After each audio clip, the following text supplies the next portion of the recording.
¿Alguna vez has visto a tu marido entrar en una habitación y congelarse al ver a alguien?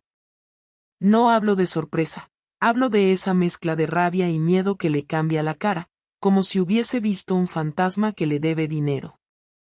Pues eso le pasó a Álvaro el sábado pasado, en la comunión del sobrino de mi hermana. Todo iba bien, comida de catering, niños con corbatas apretadas y adultos fingiendo que se llevan bien. Hasta que entró Marcos. Marcos es un amigo mío de hace años. Lo conocí en una formación de la empresa en Toledo hace como 4 meses. Álvaro no lo conocía, ni falta que hacía. Pero cuando lo vio aparecer por la puerta del salón de celebraciones, su cara se transformó. Se quedó quieto, como si le hubieran apagado el cerebro. Y no porque sospechara de nada, sino porque lo reconoció. A él. No a través de mí, ni por una historia contada. Lo conocía por algo que yo no tenía ni idea. Eso fue lo que lo rompió todo. Yo, claro, fingí sorpresa. Saludé a Marcos con un beso rápido en la mejilla, uno de esos que haces delante de toda tu familia sin darle importancia. Él me devolvió la sonrisa, relajado, como si no supiera que estaba entrando en un campo minado. Luego se acercó a saludar al grupo, incluido Álvaro. Le ofreció la mano, y Álvaro tardó medio segundo de más en dársela. Ese medio segundo fue suficiente para mí. Cuando conoces a una persona durante años, sabes perfectamente cuando algo no cuadra. Y Álvaro, ese día, no estaba en su sitio. El resto de la comida fue una especie de obra de teatro de tercera. Álvaro no comió casi nada, se pasó todo el tiempo revisando su móvil o bebiendo cerveza. Marcos, en cambio, hablaba con todo el mundo como si no pasara nada. Y yo empecé a sentir ese sudor frío de cuando sabes que algo va a estallar, pero no sabes si será hoy o mañana. Y pensar que todo esto empezó por puro aburrimiento. Porque sí, ahora que te tengo aquí, voy a contártelo todo, sin maquillaje ni adornos. Lo hice. Engañé a mi marido. No porque me tratara mal, ni porque me hubiera fallado. Lo hice porque me sentía invisible, y Marcos me devolvió una versión de mí que ya no reconocía. Te lo juro, no era el plan. Yo no me desperté una mañana diciendo, voy a tirarme a otro porque mi marido no me mira como antes. No. Al principio fue una tontería. Un comentario, una mirada. Las típicas cosas que pasan en el trabajo, que te hacen sentir viva pero que dejas pasar. Hasta que un día no las dejas pasar. Marcos me hablaba como si yo fuera la protagonista. No la madre, ni la esposa, ni la que lleva la contabilidad del departamento. Me hacía reír. Me miraba de verdad. Y, lo peor, me escuchaba. Casi sin darme cuenta, empecé a buscar excusas para coincidir con él. Reuniones innecesarias, cafés largos, mensajes por WhatsApp a horas que ya no eran de oficina. El primer beso fue en su coche. Llueve, era jueves, y yo salía tarde del trabajo porque había tenido que rehacer un informe por culpa de una cagada ajena. Él se ofreció a acercarme al metro. En un semáforo, me miró y me dijo, no deberías dejar que te traten así. Yo me reí, nerviosa, como si no supiera a qué se refería. Y entonces me besó.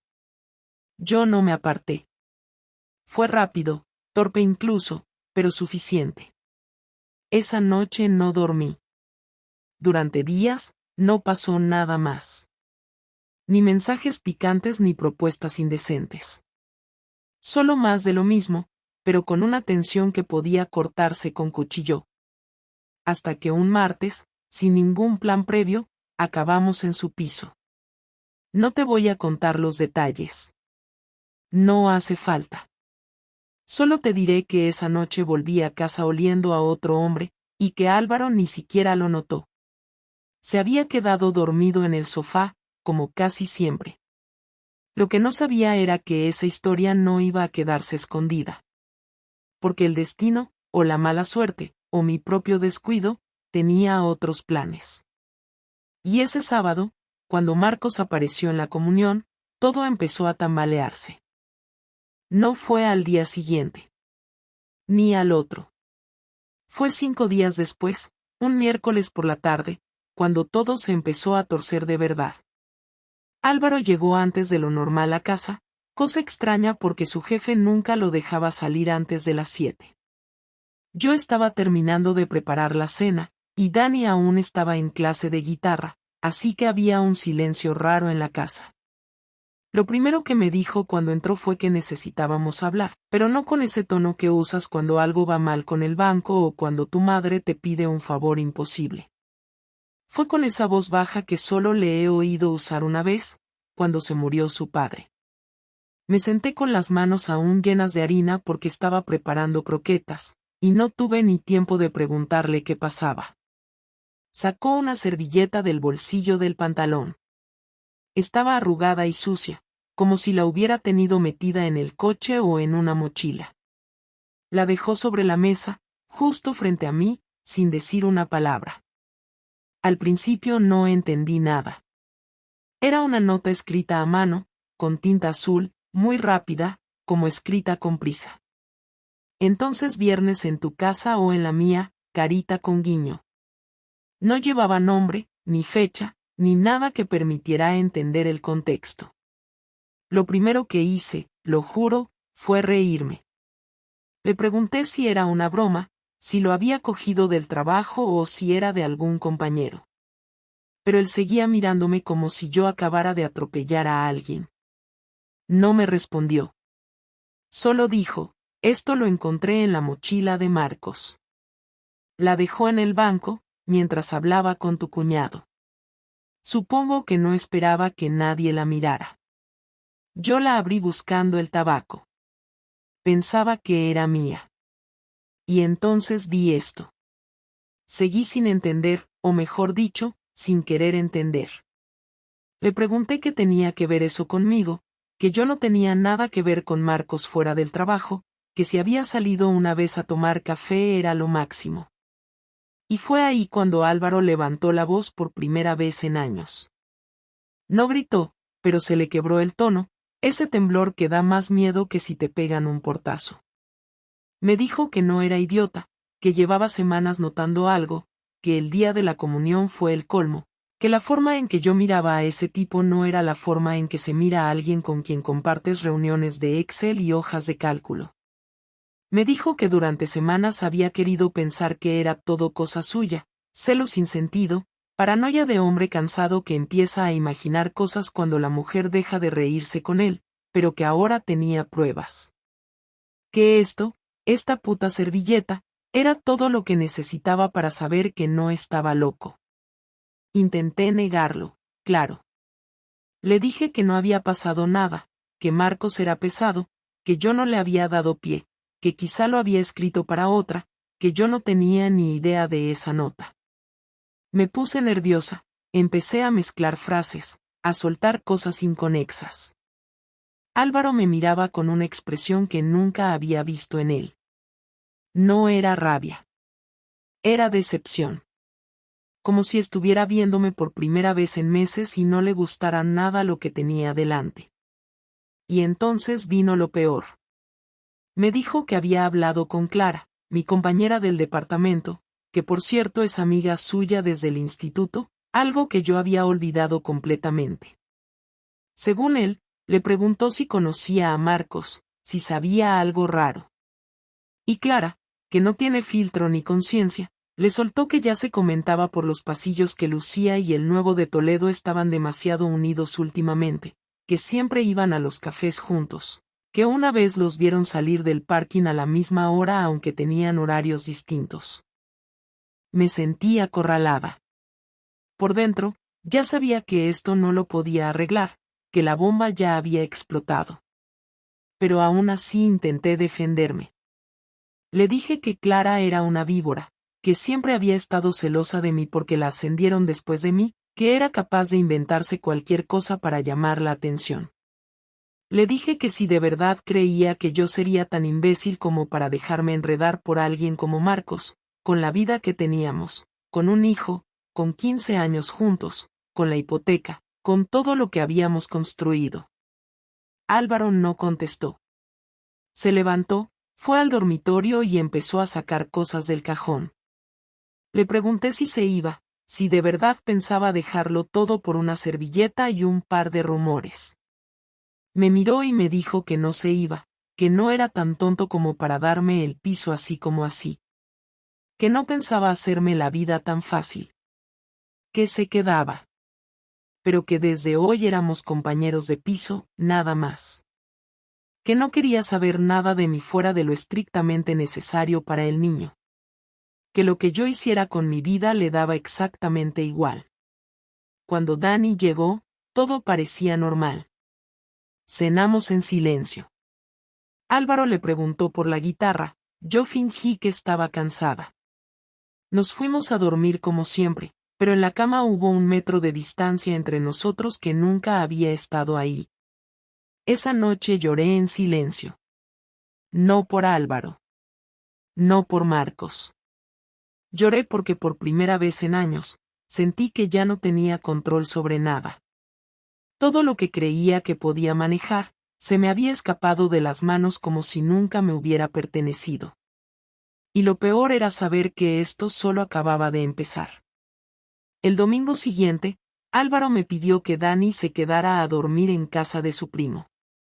Fue directo, sin rodeos, como quien necesita espacio para limpiar algo sucio. No pregunté, porque ya lo sabía.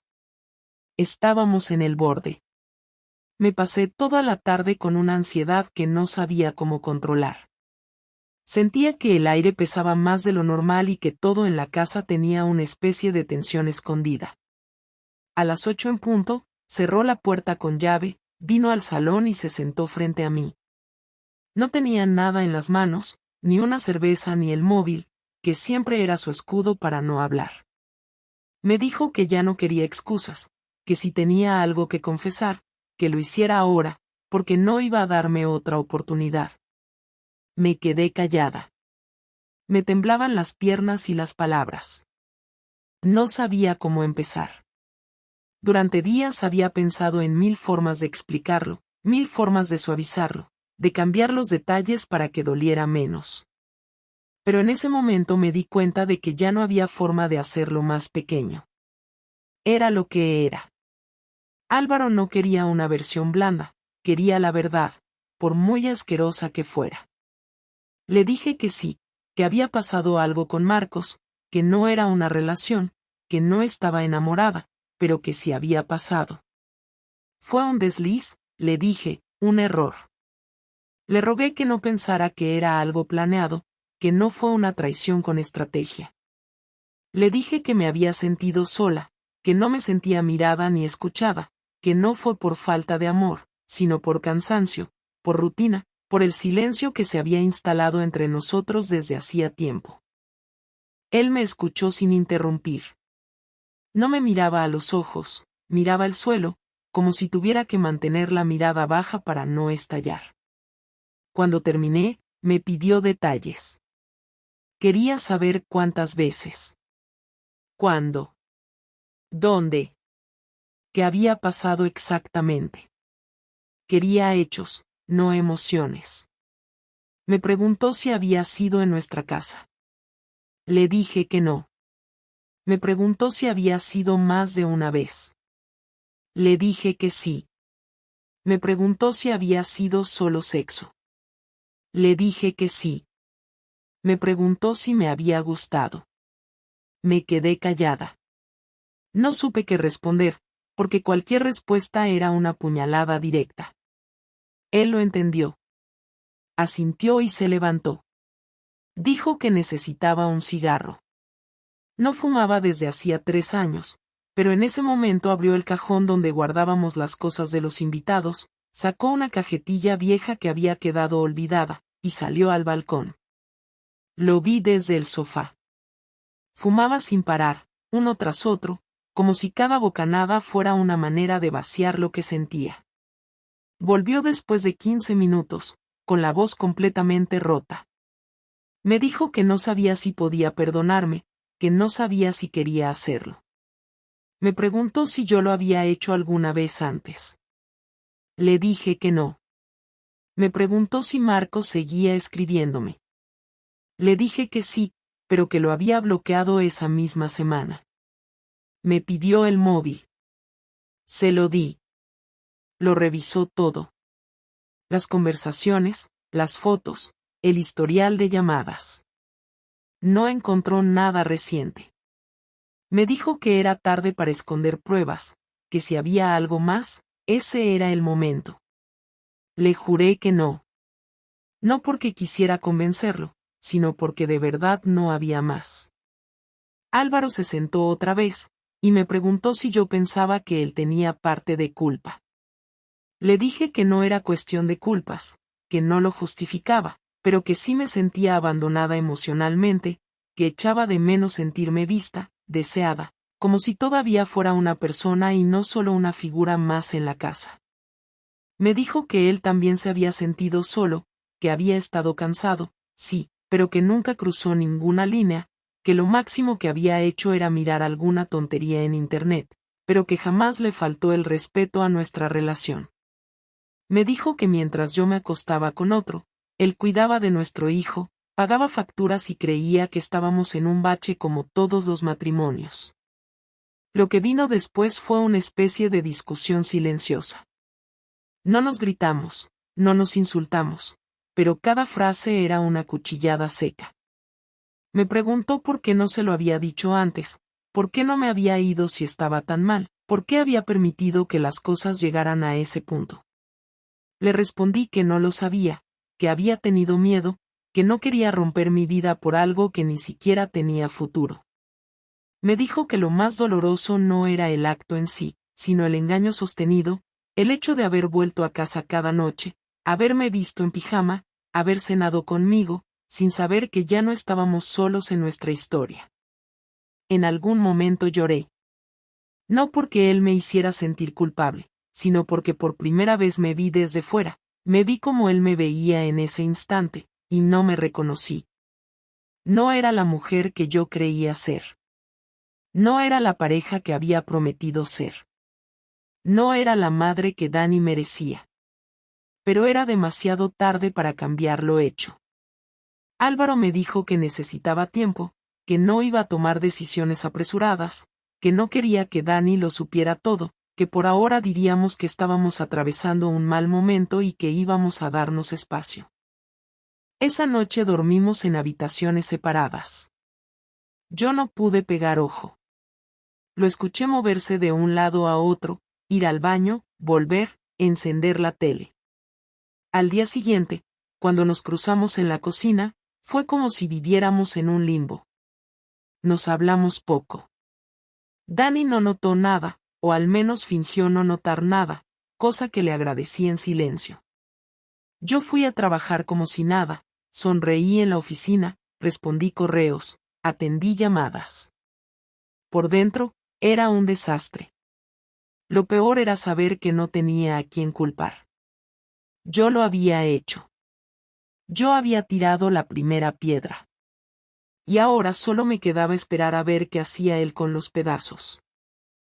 No voy a decir que me pilló desprevenida porque en el fondo ya sabía que algo iba a pasar, pero la forma en que Álvaro ejecutó su venganza fue más fría y ordenada de lo que cabría imaginar en alguien que había pasado la semana anterior hecho un nudo por la traición. Pasó casi una semana entera en silencio mientras yo vivía con la esperanza idiota de que las cosas se calmaban por sí solas, y durante esos días él hizo llamadas discretas, se citó con gente que yo ni conocía y desapareció de la casa a horas raras, nunca más de media hora, pero siempre con los bolsillos llenos y sin dar explicaciones. Recuerdo la mañana en la que salió con una mochila vieja al hombro y me dijo, con una voz sin ira pero con una firmeza que me atravesó, vuelvo a las 9, y cuando miré la mochila al rato vi que le había dejado mi cepillo de dientes dentro como si quisiera marcar que todavía había algo de rutina, pero no era rutina lo que se cocinaba, era una operación que me iba a dejar sin argumentos. Empezó por lo económico, Lo primero que hizo fue pedir cita con la gestoría y con el banco, y lo hizo sin contar conmigo. Me llamó por la tarde y me dijo: he gestionado unas cosas en el banco, no te preocupes. Es solo papeleo, y yo, con la cabeza todavía a medio gas, le di la razón porque pensé que aún podíamos salvarlo con dinero y explicaciones, pero no fue así.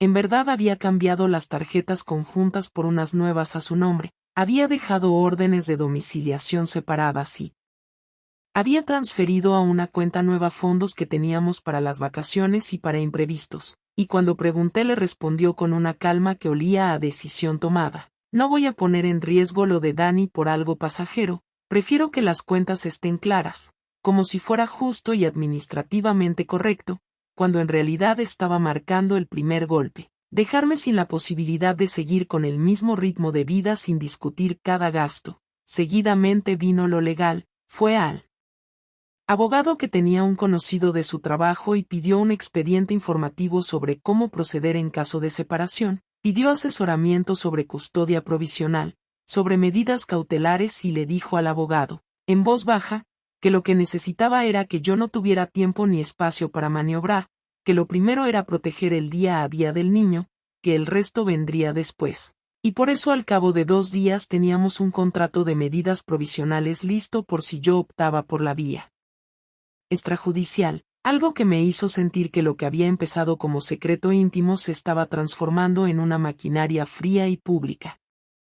Él fue además muy prudente con las bombas que soltó. En lugar de gritar mi infidelidad en la puerta del colegio o en el bar donde quedábamos con la familia, se dedicó a una estrategia más directa y, para mí, mucho más humillante, porque actuó con silencio y eficacia. Llamó a mis padres un jueves por la noche y les pidió estar en casa el sábado para hablar de algo serio. Les adelantó ligeramente que había problemas en la pareja sin dar detalles y se aseguró de que sus padres y los míos no supieran de mi relación con Marcos por boca de terceros, sino que lo supieran con documentación en la mano. El sábado por la mañana llegó a casa con unas carpetas perfectamente ordenadas, las dejó sobre la mesa del salón y me dijo: mira esto con calma, y cuando abrí la primera vi copias de mensajes, fechas, fotos borrosas donde se me veía entrando en el coche de Marcos, tickets de restaurantes con la hora y el nombre del establecimiento, capturas de pantalla y correos. No saltó a insultarme, no me llamó puta ni traidora en alto, simplemente dijo: no quiero que Dani lo sepa por la calle, prefiero que lo sepas tú de esta manera, sin ruido, y que decidamos qué hacemos. Y ahí entendí el cálculo, me daba la posibilidad de elegir la narrativa si yo aceptaba la versión ordenada, pero si yo reaccionaba mal, si yo montaba un escándalo, él tenía toda la prueba para presentar a quien hiciera falta. Lo que más me dolió no fue el papel, fue ver el control que ejercía sobre los detalles de mi vida, como si tomara posesión de mis errores para organizar su respuesta. Además de eso, organizó una maniobra que me dejó sin red social ni laboralmente tranquila. Habló con un jefe de recursos humanos de la empresa donde yo trabajaba, una persona a la que había tratado con cordialidad en reuniones de comunidad del barrio, y le entregó una copia de las pruebas con la petición formal de que no me asignaran viajes ni posiciones de responsabilidad temporalmente porque consideraba que yo estaba en un proceso que podría afectar a mi rendimiento. No lo hizo por castigarme. En mi trabajo, me dijo después con una voz que intentaba sonar razonable: lo hice porque no quería que tu nombre apareciera en rumores de pasillo y que eso acabase afectando a Dani por asociación, pero la realidad es que, al día siguiente, mi jefe me llamó para proponer un cambio de tareas y reducir mis horarios de salidas a reuniones, y cuando pedí explicaciones me hablaron de una petición de recursos humanos por motivos personales, así que aquello que él decía proteger se volvió una segunda capa de control sobre mis desplazamientos y mis relaciones profesionales. No contento con eso, y para dar un golpe cuya intención era tanto moral como pública, contactó con la pareja de Marcos y, con pruebas que no admitían opinión, les mostró mensajes y fechas. Les explicó con calma lo ocurrido y les pidió que hablaran con él. La pareja de Marcos dejó el asunto entre lágrimas y enfado, y en cuestión de días la historia se convirtió en un rumor sólido en el trabajo de Marcos, que recibió una sanción interna por comportamiento que comprometía su puesto, y cuando Marcos intentó aparecer en la tele con la misma naturalidad de antes. Encontró que le habían abierto un expediente y que algunas amistades se alejaron. Y ver a Marcos perder la posición social que le había servido para acercarse a mí fue otro golpe directo hacia mi orgullo y hacia la seguridad que yo creía tener. Lo tangible, lo realmente tangible, fue que Álvaro no se quedó en la humillación personal sino que actuó sobre mi red de sostén, sobre mis ingresos y sobre la imagen pública que yo tenía. Cerró cuentas, cambió llaves, organizó mudanzas parciales y dejó las cosas más valiosas de la casa en un trastero cuyo acceso tenía él, y luego me propuso que habláramos con calma sobre la recuperación de las cosas personales, siempre con testigos presentes si yo quería recuperarlas, una forma de decirme que ya no confiaba en mí para manejar las decisiones del hogar.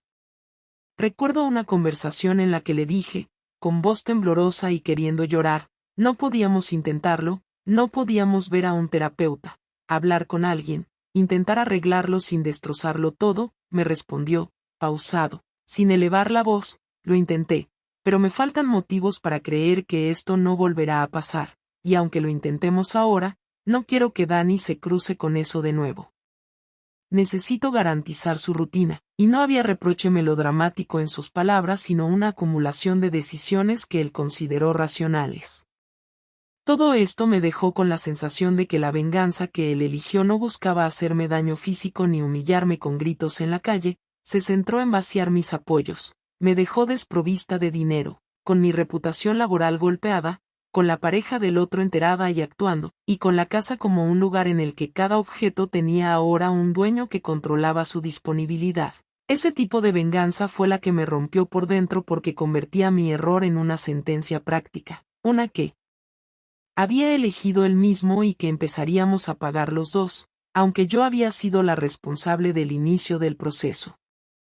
La última conversación de verdad, la que ya no tenía filtros ni justificaciones, no fue programada ni buscada, simplemente ocurrió una noche en la que los dos coincidimos en la cocina sin nadie más en casa. Después de casi 2 semanas evitando cualquier tipo de charla que no estuviera relacionada con Dani o con horarios del colegio, fue una de esas noches donde el silencio pesa más que cualquier palabra, donde el sonido del microondas calentando la cena se mezcla con la tensión acumulada, y cuando él se giró para coger un vaso, se quedó quieto, me miró durante unos segundos y dijo, ¿vas a seguir actuando como si no hubiera nada que hablar o prefieres que dejemos esto claro de una vez? Su tono no era agresivo, pero sí definitivo, como alguien que ya ha tomado una decisión y solo quiere confirmar que no se ha equivocado. Asentí sin decir nada y me senté frente a él, sin cubiertos, sin plato, sin apetito, solo con la necesidad de acabar con esa especie de limbo en el que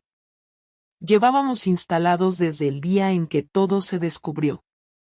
Empezó él, como había hecho siempre que había que encarar algo difícil, me dijo que había estado pensando mucho, que había repasado una y otra vez las razones por las que llegamos hasta aquí, que había intentado ponerse en mi lugar incluso cuando le parecía imposible justificar lo que yo había hecho, me dijo que no entendía cómo había sido capaz de ocultarlo durante tanto tiempo, de seguir como si nada mientras dormíamos en la misma cama y criábamos juntos a nuestro hijo, que no era tanto el sexo lo que le dolía, sino la mentira sostenida, la frialdad de vivir con él sabiendo lo que estaba haciendo fuera de la casa, y que esa parte era la que no podía perdonar, no porque se sintiera superior moralmente, sino porque cada vez que me miraba recordaba que yo había elegido no decirle la verdad cuando aún estaba a tiempo de arreglarlo de otra manera.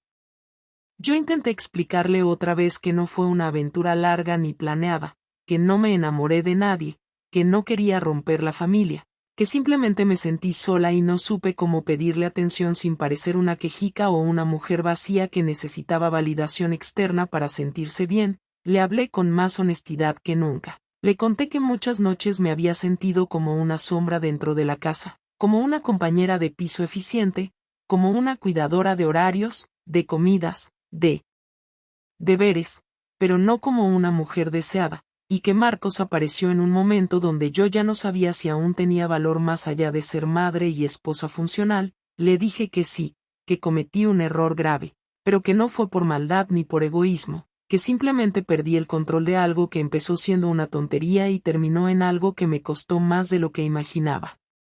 Él me escuchó sin interrumpir, como si necesitara dejar que todo saliera antes de responder, y cuando lo hizo, fue con una calma que me dolió más que cualquier grito. Me dijo que lo que más le costaba aceptar era que yo pudiera reconocer todo eso ahora, cuando ya no servía para nada, que si me sentía invisible o ignorada, él también lo había sentido muchas veces, que hubo noches en las que pensó que ya no le importaba a nadie, que su papel se había reducido a pagar cuentas y arreglar cosas rotas, pero que jamás se le ocurrió buscar consuelo en otra cama porque pensaba que las cosas se podían arreglar hablando, con esfuerzo, no destruyendo la confianza. Me preguntó por qué no le dije nada cuando aún podía haber cambiado su forma de estar en la casa, por qué no fui capaz de golpear la mesa y decir esto no me basta, en lugar de elegir el camino que elegí.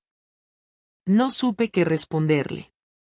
Le dije que tenía miedo, que pensaba que no me escucharía, que quizá no reaccionaría o que me daría la razón solo para evitar la discusión y que todo seguiría igual. Le dije que me equivoqué, que actué por impulso y que fui cobarde, que no supe manejar la frustración, que no supe pedir lo que necesitaba sin sentir que estaba molestando, y que por eso me aislé en mi propia versión de los hechos, creyendo que no pasaba nada grave, hasta que fue demasiado tarde. Álvaro respiró hondo, se levantó y caminó por la cocina durante unos segundos, luego se apoyó en la encimera y me dijo que no podía seguir en esta historia como si no hubiera pasado nada, que lo que más necesitaba ahora era recuperar el control de su vida, de sus emociones, y que por eso había tomado una decisión. Quería que me fuera de la casa durante un tiempo, que buscara un piso, que organizáramos turnos para Dani sin conflictos, que hiciéramos todo lo posible por mantener su estabilidad. Pero que él no podía seguir viviendo conmigo bajo el mismo techo mientras intentaba olvidar algo que no se podía borrar. Me dijo que no era una venganza, que no lo hacía para castigarme, sino para empezar de nuevo, aunque fuera solo, y que prefería ser claro desde ya, antes de que las cosas se envenenaran más. Yo no dije que no. No insistí. No me rebajé a pedirle más tiempo ni a prometer cosas imposibles. Solo pregunté si él pensaba que con el tiempo podríamos hablar de una reconciliación. Me miró con los ojos cansados y dijo, no lo sé, pero ahora mismo no puedo prometer nada, necesito espacio real, no solo emocional. Nos quedamos en silencio unos minutos. El reloj de la cocina marcaba las 10 pasadas. Afuera, el ruido del ascensor subiendo rompía por momentos ese ambiente tan denso. Yo sabía que, con esa conversación, se cerraba una etapa. No era un divorcio aún, pero tampoco era una pausa sin consecuencias. Era un corte medido, racional, pactado, pero doloroso. Esa noche dormí en el sofá. No por castigo, sino porque ya no tenía fuerza para subir al cuarto. Al día siguiente me desperté temprano, preparé café, recogí mis cosas del baño en silencio, hice una mochila con lo justo y llamé a mi hermana para que me dejara quedar unos días con ella. No lloré frente a Álvaro. Me despedí sin abrazos, solo con un nos hablamos, y él respondió igual. Cerré la puerta sin mirar atrás.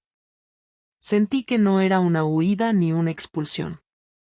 Era un comienzo raro de algo que no sabía si iba a arreglarse o terminar para siempre. Han pasado 3 semanas desde aquella última conversación en la cocina y ahora que me detengo a pensar con calma, me doy cuenta de que la imagen que tenía de mí misma no coincidía en nada con la que los demás empezaron a ver cuando todo salió a la luz. Durante mucho tiempo me consideré una mujer razonable, alguien que tomaba decisiones con cabeza, que sabía mantener el control, que jamás se dejaría arrastrar por un impulso, pero cuando miro hacia atrás ya no puedo fingir que aquello que hice fue una excepción accidental, porque no lo fue el resultado de años de no saber enfrentar mis frustraciones, de no saber comunicarme con la persona que dormía a mi lado cada noche, de pensar que las cosas se resolvían solas si las ignorabas el tiempo suficiente, y ahora que lo he perdido casi todo, lo entiendo, estoy en casa de mi hermana, con una maleta en el armario y un colchón hinchable en el suelo del cuarto que antes usaba como oficina, y no es una situación dramática, no estoy llorando todos los días ni paso las noches en vela, pero tampoco estoy bien, Porque no hay forma de estar bien cuando has sido tú quien rompió algo que durante años te sostuvo incluso cuando no lo valorabas. Mi hermana, que es 4 años menor que yo, me ha apoyado sin juzgarme, aunque no ha ocultado su decepción cuando le conté los detalles. Me dijo que no entendía cómo había sido capaz de esconderle algo así durante tanto tiempo, que si me sentía tan sola o tan confundida, ¿por qué no recurría a ella antes de hacerlo todo mal? Y tiene razón, no supe buscar ayuda, me encerré en mí misma creyendo que nadie iba a entenderme, y ahora solo tengo fragmentos de una vida que antes parecía sólida. Dani viene conmigo algunos días y con Álvaro otros. Por ahora el acuerdo es informal, no hemos firmado nada legal todavía, pero ambos cumplimos con lo pactado, no discutimos, no nos mandamos mensajes hostiles, no nos usamos como intermediarios del niño, pero cada vez que me cruzo con Álvaro siento ese vacío que ya no se llena con nada, y lo peor no es la distancia física, es la distancia emocional, esa certeza de que ya no soy alguien en quien él confía, ni siquiera lo suficiente como para intercambiar una conversación sin tensión. La parte más difícil ha sido mantener la calma delante de Dani, porque él nota el cambio, por mucho que intentemos disimularlo, y ha hecho preguntas, ha dicho cosas como ¿por qué no volvéis a casa los tres? O esto es solo por un tiempo, y yo no sé qué decirle sin traicionar a su padre ni destruir su imagen de familia estable, así que le digo cosas vagas, le explico que mamá y papá necesitan espacio, que a veces los adultos también se equivocan, que vamos a estar bien aunque vivamos en casas distintas, pero sé que no basta, sé que él percibe el daño y que intenta adaptarse como puede, y eso me mata, porque al final, el que no tuvo culpa de nada es el que más esfuerzo está haciendo para que esto no se derrumbe del todo. He dejado de hablar con Marcos. No hubo una gran conversación final, ni un cierre formal. Le envié un mensaje corto explicándole que no quería seguir en contacto, que lo que pasó entre nosotros no iba a continuar y que prefería no alargar una situación que ya estaba completamente fuera de lugar. Él respondió con una frase seca, algo como lo entiendo, cuídate, y no supe más de él. No me dolió. No sentí pérdida. Sentí alivio, porque mantener ese vínculo me parecía un peso más en medio de un proceso ya bastante complicado. Él fue una excusa, un escape mal gestionado, y no voy a mentirme diciéndome que había algo más profundo, porque no lo había, no me enamoré de él, solo me dejé arrastrar por una sensación de novedad que no supe manejar. En el trabajo han empezado a tratarme de forma distinta. No de manera explícita, nadie me ha dicho nada directamente, pero las miradas, los comentarios velados, la forma en que me excluyen de ciertas reuniones o decisiones me lo deja claro. No soy una víctima, y por eso no me quejo, pero tampoco puedo evitar sentir que mi entorno profesional ya no confía en mí como antes, como si una mala decisión personal invalidara todo lo que he hecho durante años. He pensado en pedir el traslado, en cambiar de departamento o incluso dejar la empresa, pero por ahora necesito estabilidad económica y no estoy en condiciones de tomar decisiones impulsivas. Me levanto cada mañana, hago mi trabajo con la misma eficiencia de siempre y regreso al piso de mi hermana con la cabeza llena de ideas sobre cómo reconstruir lo que queda de mí. Álvaro y yo hablamos por teléfono 1 o 2 veces por semana, generalmente para coordinar horarios con Dani o para resolver algún tema del colegio. Las conversaciones son correctas, educadas, sin rencor abierto, pero frías. A veces pienso que me gustaría decirle que lo echo de menos, que no he dejado de pensar en él, que todavía hay partes de mi vida que no tienen sentido sin su presencia, pero me detengo porque sé que no es justo pedírselo ahora, porque él también está reconstruyendo su vida a su manera y no tengo derecho a interrumpir ese proceso. He aprendido a vivir con esa incertidumbre, con ese castigo silencioso que no me impuso nadie pero que yo misma me gané, y estoy empezando a entender que no todas las historias tienen redención inmediata, que a veces hay que vivir el resultado completo de tus actos antes de pedir una segunda oportunidad. No sé qué va a pasar a partir de ahora. No sé si volveremos a estar juntos o si esto terminará en un divorcio formal, Si en unos meses seremos dos desconocidos que solo se ven en las entregas del niño o si algún día podremos sentarnos en una misma mesa y hablar de lo que pasó sin dolor.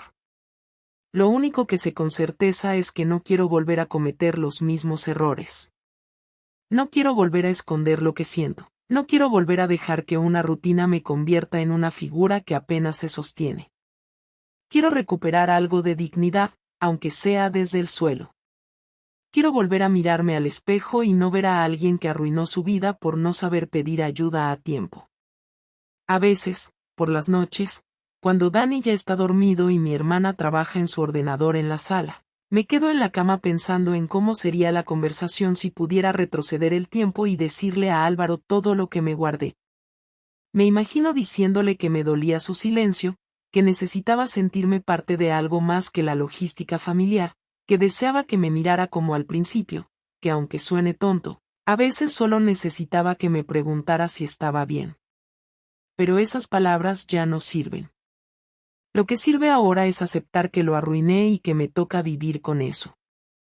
No me considero una víctima. No quiero lástima ni comprensión inmediata. Solo quiero aprender. Si algo me queda de todo esto es la certeza de que la próxima vez que algo me incomode, lo diré. La próxima vez que sienta que me estoy apagando, lo gritaré si hace falta. Porque ya sé lo que pasa cuando no lo haces. Y no quiero volver a vivirlo. Nunca más.